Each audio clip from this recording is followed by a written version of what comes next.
Okay, guys, we're going to speak a little bit about ectopic pregnancy. By definition, an ectopic pregnancy is basically a blastocyst which implants in an ectopic location. This location is any other place other than the uterus. 96% of all ectopic pregnancies occur in the fallopian tube. Moving on to the risk factors, they're pretty important from an exam standpoint. The first one and the most important one is obviously a prior ectopic pregnancy. That will increase your risk of having a subsequent ectopic pregnancy.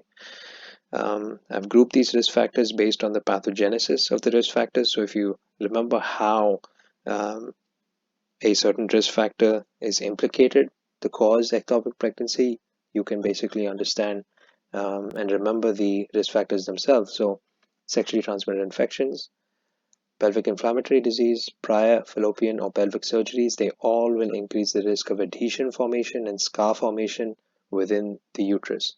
And so that basically obstructs a lot of the part of the fallopian tube and the uterus, and that will increase your risk of having ectopic pregnancy. Progesterone secreting IUDs and smoking, both progesterone and smoking will decrease ciliary movement, and so the fertilized ovum has a lesser chance of actually making it out of the fallopian tube and into the uterus. DES is another one, diethylstilbestrol. It was given to women who lost many pregnancies, but it's been stopped now for many years. And the babies of the patients who actually received DES would have defects in the uterus and vagina. And in general, any defects of the uterus or the fallopian tube will increase your risk of ectopic pregnancy because well, it's a defect of the uterus. It's less receptive to a fertilized ovum. Moving on to the clinical presentation, it presents in a woman of always, of course, childbearing age, and classically presents with sudden onset, diffuse abdominal pelvic pain with vaginal bleeding. So, usually, these are the two important symptoms that show up. It's the pain along with the vaginal bleeding. You may have nausea and vomiting, and on abdominal examination, you may also palpate a tender adnexal mass. So this adnexal mass is nothing but the fallopian tube enlarging in size, and that's what you're palpating. What's the presentation with a tubal rupture? So remember, if the fallopian tube just keeps expanding due to the expanding and growing fetus, it's going to result in rupture. So this results in shock. Shock presents with lower blood pressure and tachycardia, an acute increase in pelvic pain, and classically an increased urge to defecate.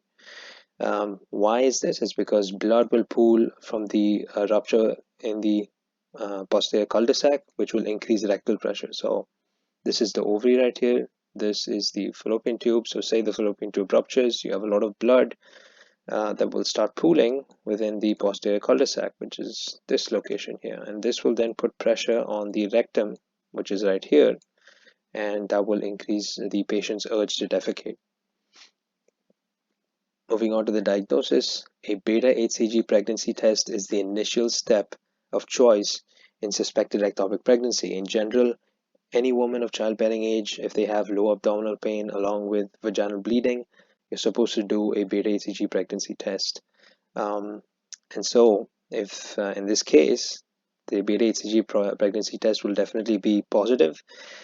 Positive results will then be followed by a transvaginal ultrasound, even if a transabdominal ultrasound has already been done. So you may do a transabdominal ultrasound initially, and in any case, you still have to move on and do a transvaginal ultrasound because it is better able to visualize the uterus and the fallopian tube. And so you're going to determine the location of the pregnancy using the ultrasound. What it will show is basically the uterus will be empty because there is no implanted blastocyst. The blastocyst is implanted in a location that is other than the uterus. And it will also show an adnexal mass if it is an ectopic pregnancy that is in the fallopian tube. And that will then confirm the diagnosis of an ectopic pregnancy. When it comes to management, it really depends on if the patient is stable or unstable, and the clinician will have to make this distinction.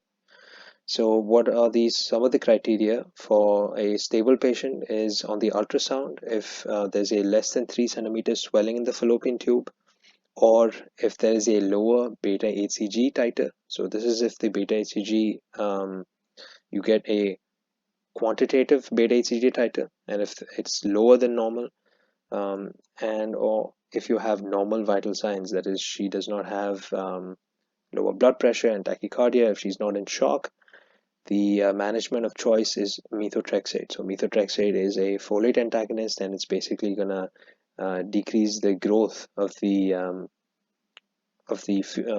implanted blastocyst.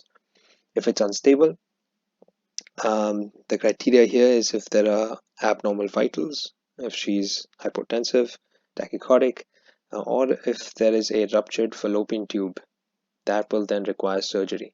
And the surgery of choice, if it's a fallopian ectopic pregnancy, is of course salpingectomy, that is the removal of the fallopian tube, and that is ectopic pregnancy.